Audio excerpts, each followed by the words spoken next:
हाय मेरे वीर रवि के बिंदास बोल में आपका स्वागत है। रामनगर में एक ऐसे नेता हैं, कई नेताओं के मैंने इंटरव्यू आपके सामने पेश किए हैं, लेकिन रामनगर में एक ऐसे नेता हैं जो डाउन टू अर्थ हैं, समाजसेवी हैं। रात 1:30 बजे भी उन्हें आप फोन करें तो मदद के लिए तैयार रहते हैं। मैं बात कर रहा हूँ भाजपा के वरिष्ठ नेताओं में से एक नरेंद्र शर्मा जी की, जो भाजपा के रामनगर विधानसभा क्षेत्र में मीडिया प्रभारी भी हैं। उनके बारे में कहा जाता है कि वो समाज सेवी में अग्रणी रहते हैं, बचपन से ही संघ से जुड़े हुए हैं। उनका परिवार भी एक संघ का कार्यकर्ता रहा है, यानी समर्पित संघ और भाजपा के कार्यकर्ता रहे हैं। सोशल मीडिया में हवा नहीं मचाते, पर्दे के पीछे रह के काम करते हैं। संगठन में अपनी एक ऐसी दावेदारी उन्होंने पेश की है कि मुझे लगता है कि भारतीय जनता पार्टी जिनके कारण आगे बढ़ी है उनमें से एक हैं नरेंद्र शर्मा जी। दरअसल मैंने कुछ दिनों पहले एक वीडियो बनाया था कि भाजपा के उम्मीदवारों की चर्चा करते हुए कि भाजपा के कौन कौन से उम्मीदवार हो सकते हैं। तो मैंने नरेंद्र शर्मा जी की छोटी सी क्लिप दिखाई थी, तो मुझे मैसेज आने लगे और उन लोगों के मैसेज आने लगे जो भाजपा के नहीं थे, उनके भी आने लगे कि रावत जी लगता है आपने जमीनी सर्वे नहीं किया, लगता है आप रामनगर से वाकिफ नहीं है, अगर होते तो आप नरेंद्र शर्मा जी जैसे नेताओं को कभी भी नजरअंदाज नहीं करते। आप जानते क्या उनके बारे में? तब जाके मैंने नरेंद्र शर्मा जी से बात की, उनका परिचय जाना, उनके बारे में लोगों से पूछा, तो उन्होंने कहा कि भाजपा का एक बेदाग, निर्विवाद, मृदुभाषी, हंसमुख, हमेशा मदद करने वाला नेता सोशल मीडिया में से दिखते हैं, अपना प्रचार नहीं करवाते, नरेंद्र शर्मा जी।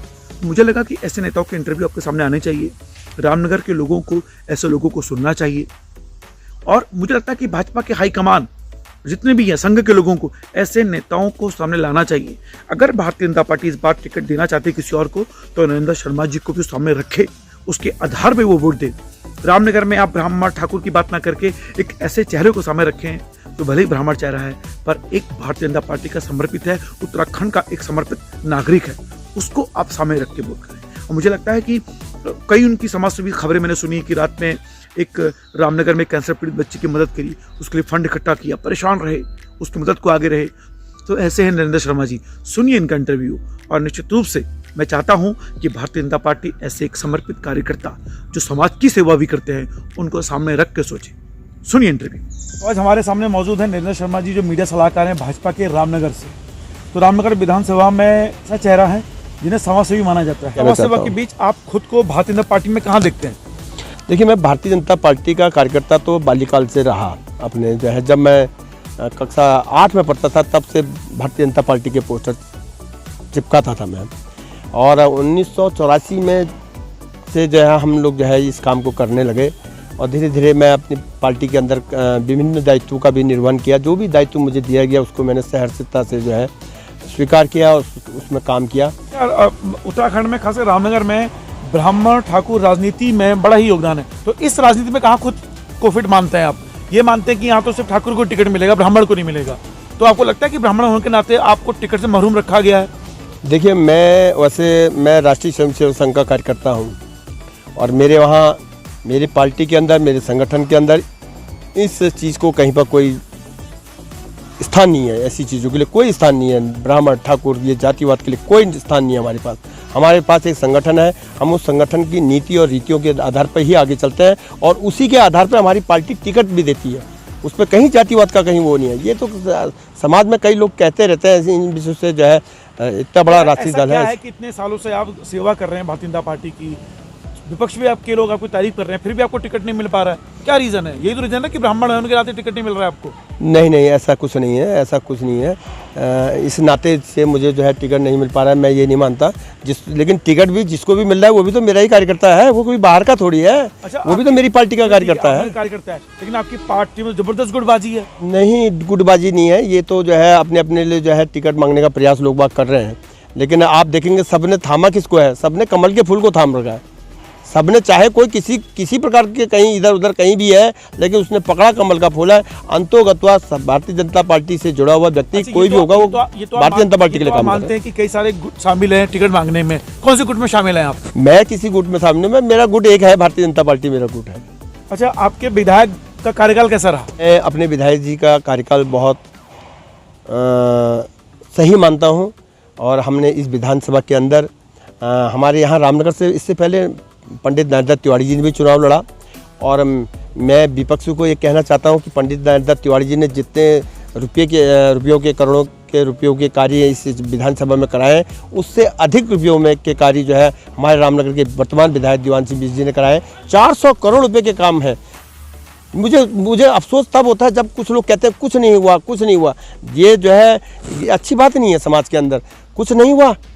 क्या धनगढ़ी का पुल बन रहा है ये किसी को दिख नहीं रहा, या म्यूजियम बना है ये किसी को दिख नहीं रहा। तो रामनगर के मीडिया प्रभारी है, ये काम तो आपका है कि आप लोगों को बताओ कि 400 करोड़ हमने बताया है, हमने बताया है, लेकिन विपक्ष अनावश्यक रूप से जनता के सामने कहता है कि ये नहीं हुआ, वो नहीं हुआ। सब कुछ हुआ है, लेकिन विपक्ष से अगर जो है जानबूझ करके जो है जो काम हो रहा है, क्या पॉलिटेक्निक का निर्माण हो रहा है, उसको क्यों नहीं बोलता विपक्ष से कि पॉलिटेक्निक का निर्माण रामनगर में हो रहा है। ये क्यों नहीं बोलता धनगढ़ी का पुल का निर्माण रामनगर में हुआ। ये क्यों नहीं बोलता कि एसटीपीसी शिविर का प्लांट बना है, 54 करोड़ रुपये का यहाँ पर प्लांट बना है, इसका जिक्र क्यों नहीं करता। ये काम हुआ, जो काम हुए उसका जिक्र तो उनको भी करना चाहिए ना। ऐसा तो नहीं है ना कुछ नहीं हुआ। हो सकता है कुछ काम ऐसे रह गए हैं जिनको हमें और करना है, अभी करना है। उनको निश्चित तौर पर आने वाले समय में जनता हमें अपना सहयोग प्रदान करेगी। आने वाले समय में पुनः भारतीय जनता पार्टी का विधायक इस विधानसभा में चुनेगी, तो जो काम हमारे अभी रह गए हैं उन कार्यों को भी हम पूरा करेंगे। निश्चित तौर पर जनता की अपेक्षाओं में हम खरा उतरेंगे। अच्छा, अभी हमारे रवि के बिंदास पोल चैनल ने एक सर्वे किया, अब निष्पक्ष सर्वे था, अब कोई कुछ भी करता रहे।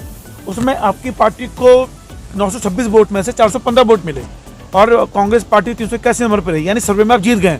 कैसा लगा आपको सुन के? देखो, मैं आपके निष्पक्ष सर्वे को जो है के लिए करने के लिए धन्यवाद देता हूं। और मैंने ये देखा जब आपका सर्वे ओपन हुआ तो लोगों ने उसको सराहा है। सर्वे देखा तो उसमें एक बात हमने गौर की, आप भले ही भाजपा जीत गई हो, पर सबने ये कहा कि भाजपा में अगर दीवान सिंह बिष्ट को दोबारा टिकट मिलेगा तो हम भाजपा को वोट नहीं देंगे। वो आपके विधायक से नाराज हैं, इस पर क्या कहेंगे आप? मुझे तो नहीं लगता कि आपका सर्वे भारतीय जनता पार्टी के लिए अगर हुआ है तो दीवान सिंह बिष्ट जी क्या है, दीवान सिंह बिष्ट जी तो भारतीय जनता पार्टी के कार्यकर्ता हैं। अंतोगत्व काम जो करना है वो तो भारतीय जनता पार्टी ने करना है। भारतीय जनता पार्टी के दीवान सिंह बिष्ट जी एक कार्यकर्ता के रूप में, भारतीय जनता पार्टी उनको एक कार्यकर्ता के रूप में उनको जो है टिकट देती है और जनता उसको सराहती है। आपका जो सर्वे है वो भी जो है उसमें कहीं पर आपने ये तो नहीं लिखा ना कि दीवान सिंह बिष्ट के लिए आपने अगर मान लीजिए कि दीवान सिंह जी को टिकट नहीं मिलता है, किसी और नेता को टिकट मिलेगा, आप उसी तन्मयता से, उसी श्रद्धा से उस पार्टी का समर्थन करेंगे? देखिए, हम भारतीय जनता पार्टी के कार्यकर्ता हैं। भारतीय जनता पार्टी के कार्यकर्ता अपने भारतीय जनता पार्टी के कमल के फूल को जिताने के लिए एकजुट होकर, संगठित होकर हम अपनी पार्टी को चुनाव इस विधानसभा में जिताएंगे, चाहे टिकट किसी को भी मिले। आप दावेदारी पेश करेंगे? मैं निश्चित तौर पर दावेदारी पेश करूंगा। दीवान सिंह बिष्ट और आप अपने अलावा आप पार्टी में ऐसा कौन व्यक्ति है जिसको आप अच्छा उम्मीदवार मानते हैं रामनगर विधानसभा की ओर से? देखिए, मैं फिर ये कह रहा हूँ, आप जो कह रहे हैं कि आपके अलावा इनके अलावा कौन है, मैं कह रहा हूँ भारतीय जनता पार्टी का जो नेतृत्व है वो ऐसे ही टिकट थोड़ी दे देगा किसी को, सोच समझ के तो टिकट देगा, जिसको भी टिकट देगा। मैं तो कह रहा हूँ भारतीय जनता पार्टी का एक एक कार्यकर्ता विधायक का दावेदार है अपने आप में। सभी भारतीय जनता पार्टी के कार्यकर्ता जो है दावेदार हैं और सभी भारतीय जनता पार्टी के लिए काम करने को तैयार आपने है। कहा कि 400 करोड़ के काम हुए हैं, बहुत काम हुए हैं, लेकिन जो रामनगर का अस्पताल है जिसने भारतीय जनता पार्टी का और यहाँ की विधायक की इज्जत का फलूदा क्या कहेंगे आप? देखिए, जो बेचारी पहाड़ से प्रेग्नेंट लेडी आती है, अपने मरे हुए बच्चे के साथ वापस आती है, ये सबको पता है। यहाँ पे इतने कलंक के साथ कैसे आप जनता के बीच जाएंगे आप लोग? देखिए, मैं एक बात कहना चाहता हूँ कि पहली बात तो यह है, रामनगर का जो हॉस्पिटल है वो बेस हॉस्पिटल तो नहीं है।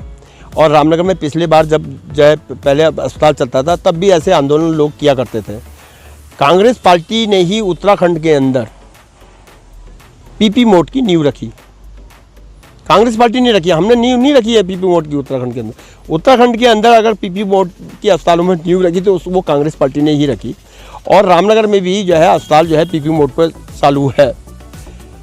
बहुत बेहतर की अपेक्षा जनता की जरूर है, लेकिन ऐसा भी नहीं है कि कुछ नहीं हुआ। मैं आज भी कहना चाहता हूँ, रामनगर के अस्पताल में पहले एक्सरे होते थे, वो डिजिटल नहीं थे, आज डिजिटल एक्सरे होते हैं। रामनगर में जो है हॉस्पिटल में आईसीयू के बेड हैं, आज पहले नहीं था आईसीयू का बेड, आज तो आईसीयू के बेड है वहाँ। ऐसा तो नहीं है ना पहले से अब कुछ नहीं है। हमने रामनगर के अंदर जो है इसी अस्पताल में पहले सीटी स्कैन की मशीन नहीं थी, आज सीटी स्कैन रामनगर के अस्पताल में हो रहा है। आज आप रवि जी एक दिन एक काम जरूर करें कि अस्पताल के अंदर जाकर के जरूर देखें जरूर कितनी भीड़ है। अगर वहाँ इलाज नहीं हो रहा तो फिर वो भीड़ किस बात की है? ओपीडी हो रही है, मैं मानता हूँ कि जो है कुछ केस देखिए, ये जो है जो हॉस्पिटल का मामला है, इस मामले को बहुत गंभीरता से देखो, इसमें सोचने की आवश्यकता है। किसी भी प्रकार के रिस्क नहीं ले जाते हैं। अगर आपने भीड़ की बात की, भीड़ तो पहले भी होती थी जब नहीं बिल्कुल नहीं, इतनी ओपीडी नहीं होती थी पहले, बहुत पहले इतनी ओपीडियाँ नहीं होती थी। आज जितनी ओपीडी हो रही है उतनी ओपीडियाँ पहले नहीं होती थी, अब भी ओपीडियाँ हो रही है। मैं इस बात को स्वीकार करता हूँ कि बहुत कुछ करने की आवश्यकता है अस्पताल में, इस बात को हम तहे दिल से स्वीकार करते हैं। निश्चित तौर पर आने वाले समय में इन चीज़ों का सुधार भी किया जाएगा। जनता के अपेक्षाओं के अनुरूप अस्पताल को होना चाहिए, ये बात सच है। इसको रेफरल हॉस्पिटल नहीं बनना चाहिए, ये भी बात सच है। लेकिन जो है कुछ चीज़ें टेक्निकल ऐसी होती हैं मेडिकल की लाइन में, आप किसी को ज़्यादा देर नहीं रोक सकते हैं। अच्छा, आप तो मीडिया प्रभारी भी हैं, आपसे सवाल है, क्या रामनगर का मुसलमान भारतीय जनता पार्टी को वोट देगा रामनगर में? अब ये तो सर्वे आपने भी सर्वे किया होगा उनके बीच में जाके, क्या किया क्या नहीं किया। लेकिन मैं निश्चित तौर पर भारतीय जनता पार्टी जो है हिंदू मुस्लिम के आधार पर काम नहीं करती है। आप बताइए, अभी जो है राष्ट्रीय खाद्य योजना के अंतर्गत जो है खाद्यान्न, निःशुल्क खाद्यान्न का वितरण किया, क्या वो मुस्लिम और हिंदू के आधार पर वितरण किया गया?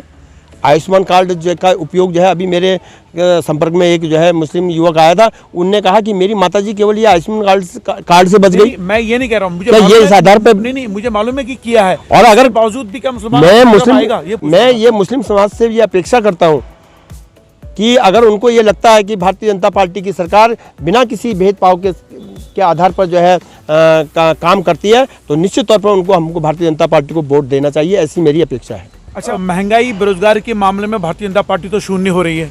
रामनगर में कहाँ रोजगार दिए भारतीय जनता पार्टी ने? मेरे समझ में नहीं आता है कि आप किस आधार पर ये कह रहे हैं। मैं आपके संज्ञान में लाना चाहता हूँ कि विगत दिनों में रोजगार के मामले में भी हमने कहीं पीछे नहीं है। रोजगार, जिस पीपी मोड अस्पताल की बातें कर रहे हैं, अभी लोग कह रहे हैं कि पीपी बोर्ड बना दिया, इसी अस्पताल में स्थानीय जो है 70-80 लोगों को रोजगार मिला है, बेटियों को रोजगार मिला है, बेटों को रोजगार मिला है। कई बेटियां हमारी कहीं दूसरे शहरों में जो है नर्स का काम करती थी, वो रामनगर में अब नर्स का काम कर रही हैं। तो रोजगार यहाँ अस्पताल में भी रोजगार मिला है। और अगर हम देखना चाहे तो मैंने पहली बार ये बात सुनी है कि पीपीपी मोड के जो नेगेटिव पहलू दिखाए गए, ये पहली बार मैं आपके मुझसे सुन रहा हूँ कि 70-80 लोगों को रोजगार हाँ निश्चित तौर पे मिला है। अगर जाके देखिए आप, स्थानीय बच्चों को मिला है। एक बेटी है हमारी रामनगर से, वो काशीपुर अस्पताल में नौकरी करती थी, रोज जाती थी शाम को। कभी हम काशीपुर से जब आते थे रात के 8 बजे जो है वो बेटी जो है चौराहे पर खड़े रहती थी और वहाँ से रामनगर की बस का इंतजार करती थी। वो बेटी हमारी अब रामनगर में रोजगार कर रही है। वो कह रही दादा, वो खुद कह रही है दादा ये तो बहुत ही अच्छा हो गया, मेरे को रामनगर में रोजगार मिल गया। इसके अलावा और रोजगार की इसके अतिरिक्त देखिए, आपके हमारे विधायक जी ने रामनगर में गर्जिया जोन जो है हमारा जो है खुला है। गर्जिया जोन में जो है जिप्सी वालों को रोजगार मिला है, गाइडों को रोजगार मिला, यहाँ तक कि महिला गाइड, पहली बार किसी पार्क में महिला गाइडों को रोजगार मिला है गर्जिया जोन में हमारे। इसके अतिरिक्त जो है हमारा धनगढ़ी में हमारा म्यूजियम बना है, उस म्यूजियम से जो है आय के संसाधन बढ़े हैं, लोग वहाँ जा रहे हैं, आ रहे हैं, वहाँ पर दुकानें लगी हैं कई लोगों की। इसके अतिरिक्त अभी फाटो जोन खुला हमारा, फाटो जोन में रोजगार के अवसर बढ़े हैं। इसके अतिरिक्त जो है अभी हमारा पॉलिटेक्निक बन रहा है। देखिए आप वहाँ पर कान्या में हमारा जो है पॉलिटेक्निक का निर्माण हो रहा है। कई जो है अपने टेम्पो वालों को, आने जाने वालों को, टेम्पो में सवारी जो टेम्पो का कारोबार करते हैं हमारे, उनको भी रोज़गार मिलेगा है। उसके अलावा वहाँ कई लोगों के मकान किराए पे लगेंगे। ये रोज़गार के अप्रत्यक्ष रूप से जो है कई लोगों को रोज़गार देने का भरपूर प्रयास किया है। इस बीच में भारतीय जनता पार्टी जीतेगी उत्तराखंड में, 100% जीतेगी। 60 पार का जो नारा है, और निश्चित तौर पर उत्तराखंड का भारतीय जनता पार्टी के कार्यकर्ता 60 पार के नारे को जो है सही साबित करेंगे। और विपक्ष जो है, अच्छा, आप ये भी आरोप है कि आप पत्रकारों को, मतलब ये जो भाजपा है पत्रकारों को विज्ञापन कम देती है। अब ये देखिए, विज्ञापन देते रहते हैं, ऐसा तो नहीं है कि नहीं देते हैं। हम लोगों को विज्ञापन जहाँ पर आवश्यकता पड़ती है वहाँ पर प्रयास करते हैं विज्ञापन देने का। लेकिन ये बात भी सच है कि इतने महंगे विज्ञापन हो गए हैं कि उसको जो है अफेक्ट करना भी बड़ा मुश्किल पड़ जाता है। हम भारतीय जनता पार्टी के कार्यकर्ता छोटे अपनी पूंजी में से ही जो है विज्ञापन दे पाते हैं। ऐसा कोई हमारे पास संसाधन नहीं है कि हम जो है गलत तरीके से कहीं से पैसे जो विज्ञापन देते। धन्यवाद शर्मा जी। कैसा क्या काम है कि विपक्षी लोग भी आपकी तारीफ करते हैं? शर्मा जी, जहाँ तक आपने ये कहा कि विपक्ष के लोग भी आपको जो है चाहते हैं, मैं बड़ा सौभाग्यशाली हूँ कि जो है विपक्ष के लोग भी अगर हम मुझे पसंद करते हैं तो मैं उनका जो है बहुत तहे दिल से स्वागत करता हूँ। और मैं इसको उनकी एक प्रेरणा भी मानता हूँ। तो आपके समाज से भी क्या काम ऐसे हैं जिसके कारण वो लोग आपकी तारीफ करते हैं? मुझे दो लोगों ने बताया कि एक पीड़िता थी कोई बच्ची, उसका आपने बहुत सेवा करी, आपने प्लाज्मा बांटे, कुछ विस्तार से बताइए इस बारे में। एक बच्ची हमारी कैंसर पीड़िता थी, यहाँ की ब्लड कैंसर पीड़िता थी। मेरे संपर्क में जब वो आई तो मुझे बड़ा दुख हुआ। उसके पिताजी जो है अपने जूते सिलने का काम करते थे। मैंने सोचा कि आखिरकार एक जिसके पिताजी जो है जूता सिलने का काम करते हो वो कैसे अपनी बेटी को जो है कैंसर से उबार पाएंगे। इसके लिए जो है हमने एक मुहिम चलाई और उस मुहिम में जुड़ने वाले असंख्य लोग हुए और इतने लोग हुए, पक्ष विपक्ष सबने उसको सराहा और उस बच्ची के साथ कड़ी से कड़ी जुड़ती चली गई। और मैं केवल एक बार या दो बार दिल्ली गया उस बच्ची के लिए, बाकी बार तो हमने सब सोशल मीडिया का सदुपयोग किया उस काम के लिए और बच्ची के खाते में पैसे आए और उस बच्ची का इलाज हुआ। और मैं आज फख्र के साथ कह सकता हूँ सभी समाज के लोगों के बल पर वो बच्ची आज कैंसर रोग से जो है उबर गई और अब विद्यालय भी जाने लगी बच्ची। वो कौन सी बच्ची जिसको साइकिल दिलवाई थी आपने? हाँ, वो बच्ची कैंसर पीड़िता थी। ऐसे हाँ, एक बार मेरे मित्र और सुरेश गुप्तियाल और मैं जो है एम्स में जो है उसको देखने के लिए गए थे और वहाँ उस बच्ची ने कहा कि मैं अगर ठीक हो जाऊँगी तो क्या मुझे क्या दोगे। तो मैंने कहा देखो तुम ठीक हो जाओगी तो जो तुम कहोगी हम तुम्हें वो देंगे, लेकिन तुम्हें समय पर दवाइयाँ खानी पड़ेंगी क्योंकि कैंसर की जो दवाई थी वो समय पर खाना बहुत आवश्यक था। तो हमने उसको एक प्रेरणा दी, साहस दिया कि कहते हैं वो कम से कम जो है दवाई समय पर खाए और जल्दी स्वस्थ हो। तो उसने कहा कि मैं अगर सही होकर आ जाऊँगी तो मुझे साइकिल दोगे। तो हमने कहा हम देंगे, निश्चित तौर पर देंगे। तो हमने उसकी बात को स्वीकार किया और जब मैंने यहाँ सोशल मीडिया में उसको कहा साइकिल देने की बात कही तो आप ताजुब खाएंगे रवि जी, साइकिल देने वालों की होड़ लग गई उस बच्ची के लिए। अच्छा, मैं आपको आखिरी क्वेश्चन पूछता हूँ, आपकी ओर से जो आपको कांग्रेस की ओर से कौन से उम्मीदवार से ज़्यादा खतरा है? रणजीत रावत, संजय नेगी, पुष्कर दुर्गापाल? देखो हमें तो किसी से कोई खतरा नहीं है, हमारी पार्टी को किसी से कोई खतरा नहीं है और इसके लिए मुझे बहुत कुछ कहने की आवश्यकता नहीं है। आपके सर्वे ने पहले ही बोल दिया। मतलब आपको लगता है कि अगर कोई भी खड़ा हो भारतीय जनता पार्टी जीत रही है? निश्चित तौर पर भारतीय जनता पार्टी अपने काम के आधार पर, अपने विकास कार्यों के आधार पर आने वाले समय में 2022 में पुनः विधायक रामनगर में भारतीय जनता पार्टी का होगा। एक सवाल पत्रकारों की ओर से ले रहा हूँ। पत्रकार लोग कहते हैं कि रामनगर के विधायक प्रेस कॉन्फ्रेंस नहीं करते, हमारे सवालों का जवाब नहीं देते, तो उनकी प्रेस कॉन्फ्रेंस क्यों नहीं हो पाई है अभी तक? ये तो खैर कहना गलत है कि वो जवाब नहीं देते, मेरी बात समझ में नहीं आती है। समय समय पर हमने जो है जवाब दिया है और हमने हर बात को जवाब भी दिया और पत्रकारों के सामने भी कई बार लाइव में भी हम लोग जुड़े हैं, ऐसा नहीं है ये बात। ये थे नरेंद्र शर्मा जी जिन्होंने हमारे कठिन सवालों का जवाब देने की कोशिश की और बहुत अच्छी तरीके से। मुझे अच्छा ये लगा कि इन्होंने लास्ट में जो क्वेश्चन पूछा था मैंने कि क्या मुसलमान आपको वोट करेगा, और इन्होंने बहुत अच्छा जवाब दिया कि आपने सर्वे किया बताइए। तो ये एक इनके गुणी अनुभवी नेता होने के मुझे एहसास हुआ है। धन्यवाद शर्मा जी आपको। धन्यवाद आपका और मैं जनता का भी धन्यवाद अदा करता हूं। आपको अगर मैं ये भी कहना चाहता हूं कि भारतीय जनता पार्टी जब यहाँ से टिकट के बारे में सोचे तो वो ब्रह्मा ठाकुर का चेहरे को ना सोचे, वो सोचे कि उनका कर्मठ उम्मीदवार कौन है।